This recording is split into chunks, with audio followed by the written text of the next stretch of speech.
What's up, guys? Welcome back to the channel. Today I got something special here. I'm going to be giving away this drone. Emax was kind enough to send this over to me. This is their Nanohawk. This is their 65mm whoop. This is the smallest drone to date that they've made, and this thing flies incredibly well.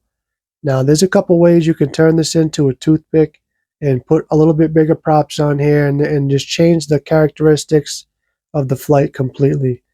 Now, I'm going to be giving this drone away, so if you guys want a chance at winning this drone, stick around. I'm going to give you guys some info how you can win this, and we're going to take a look at this thing on the bench. I'm going to share with you guys my thoughts and the specs on this thing, and show you guys some flight footage as well, so stick around.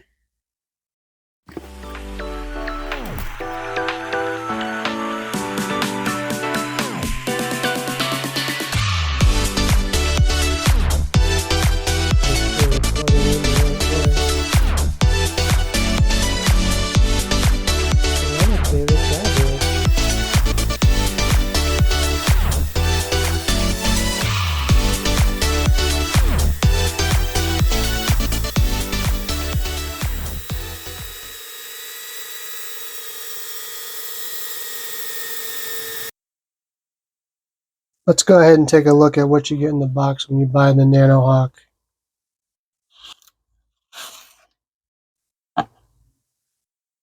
So this thing comes well packaged. Looks like we got some stickers here from Emax. They got a manual /support QR code. If you need help or support, or you just want to check out, see what your manual on your all-in-one flight controller is all about, just scan this. Go to Emax's website. That's pretty cool. We'll set that aside. Now, first things first, I see the Nanohawk. This thing is looking pretty cool. We'll set this thing aside and check out what we get in the box, see what they give us. So when you get the Nanohawk, you're going to get this charger or any one of Emax's drones. They'll give you a charger and a little goodie bag of some parts. We'll get to that in a second. But this will charge up to 6 batteries. This is the PH 2.0. They did switch the connector on this to GMB 27. I don't know why we got the PH 2.0, but that's only just to charge. So we'll set that aside. Emax sends you this goodie bag. Looks like we have a GMB 27 to a PH 2.0 connector. We got 2 of these wires to charge 2 batteries. You can always get more of these, which is great. That way you can charge up to 6 at a time. Now, when you get this drone, Emax sends you one 300 milliamp hour high voltage 4.3 volt battery. This is a 1S HV battery from Emax. And we also have here Emax's Evia props. Now that we took a look at the goodies that Emax sends you with the drone, let's take a look at the drone itself. Pretty sweet looking drone. This is a 65mm whoop. This thing weighs about 19-20 grams. Dry, that's without a battery.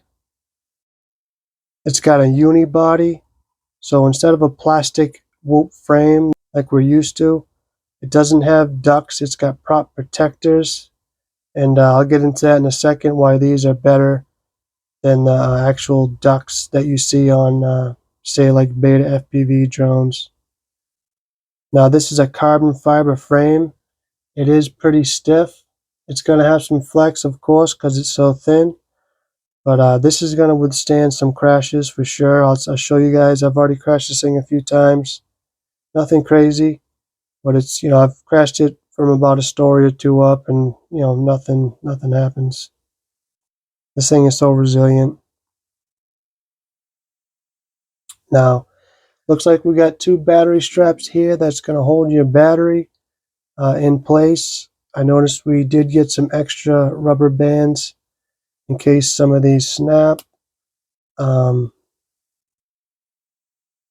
Right here I can already see the GMB27 connector that they've upgraded from. This thing is going to give you better amp flow. I want to say this gives you 9 amps of continuous current and 15 amp burst, opposed to the PH2 connector that only supports 4.5 amps of current flow. So that's a significant upgrade. Emax has done a great job with that. Now, Emax sends these things pre-tuned, all set up, ready to go. You can get these in bind and fly and plug and play. And plug and play, I want to say, is you can add your own receiver. It doesn't come with a receiver on it, which is pretty cool because this drone in particular comes with FR Sky, and that's running D8 mode and D16.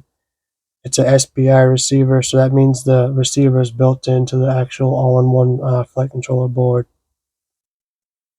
This thing is running F411 all-in-one flight controller with 5 amp ESCs. You pair this thing with a 1S battery, a 1S 300 milliamp battery, and this thing rips. This is the button for the VTX right here. You hold that down to unlock the channels. So you can get a couple more channels and you can get race band on this bad boy. But to bind this thing, there's another black button over here.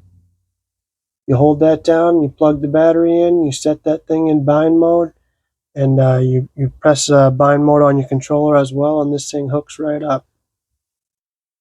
Now back to the VTX. Like I said, you can unlock the channels by holding this button and plugging in your battery, holding it for about 5 to 7 seconds or so, and that'll unlock all the channels for you guys. You can plug this thing into Betaflight, and if you're new to flying, you guys don't even have to get involved with that, but that's just a program that you can download for free. And once you get a little bit more experience, you can mess around in Betaflight and change your rates and all this crazy stuff. But for now, I just recommend getting this thing up in the air if you're a new pilot and just enjoying the hobby, trying to get used to flying, whether that's angle mode, acro mode, horizon, whatever. Back to the FR Sky protocol that this thing's running. This is the receiver antenna, this little red thing right here.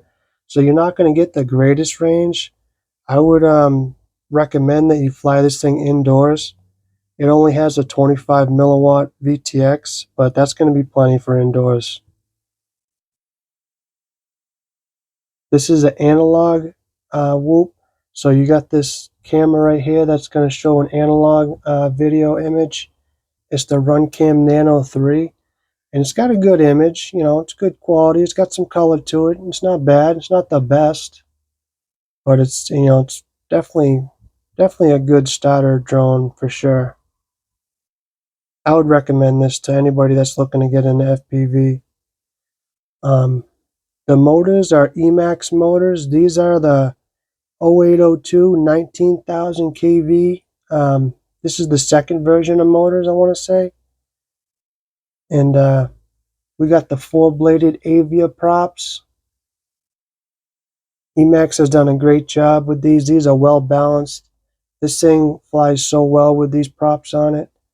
Now, my only gripe with this, with the props would be, as soon as you hit a wall or hit anything, even if the props don't bend, it throws them out of balance or something. So you get a lot of jello in your camera.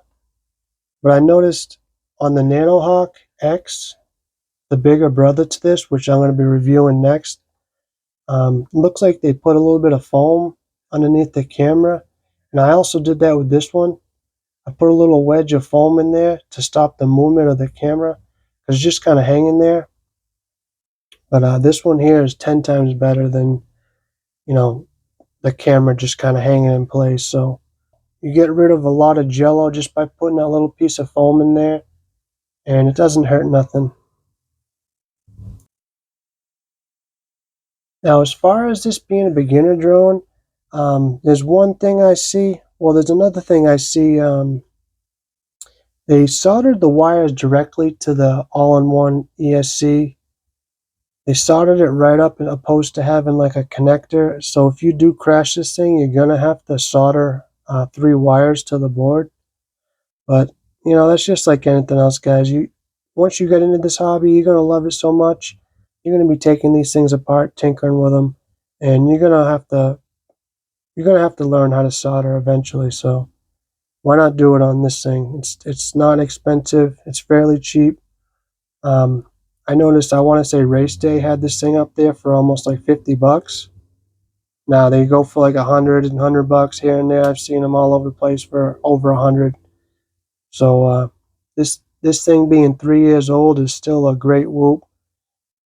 This is the type of whoop that you can grow into because you can cut these prop guards off and you can put bigger props on here. These are 31 millimeter props. If I didn't mention that before, these are 31 millimeter props, and you could put 35 millimeter props on here, or you could put 40 millimeter props. You just got to cut these prop protectors off and they'll fit on no problem. You might have to change this canopy as well if you want to do the 40 millimeter props, but if you just cut these prop protectors off right here in these couple spots, you'll fit 35 millimeter props on here, no problem. And the flight performance will change dramatically. It'll fly a little bit more stable. You got a little bit more prop. The way these prop guards are shaped, it allows for better performance. It doesn't block the wind as much as a duck would. So I gotta say, this thing, you could turn this thing into a little mini toothpick. This thing is the killer drone to get right here.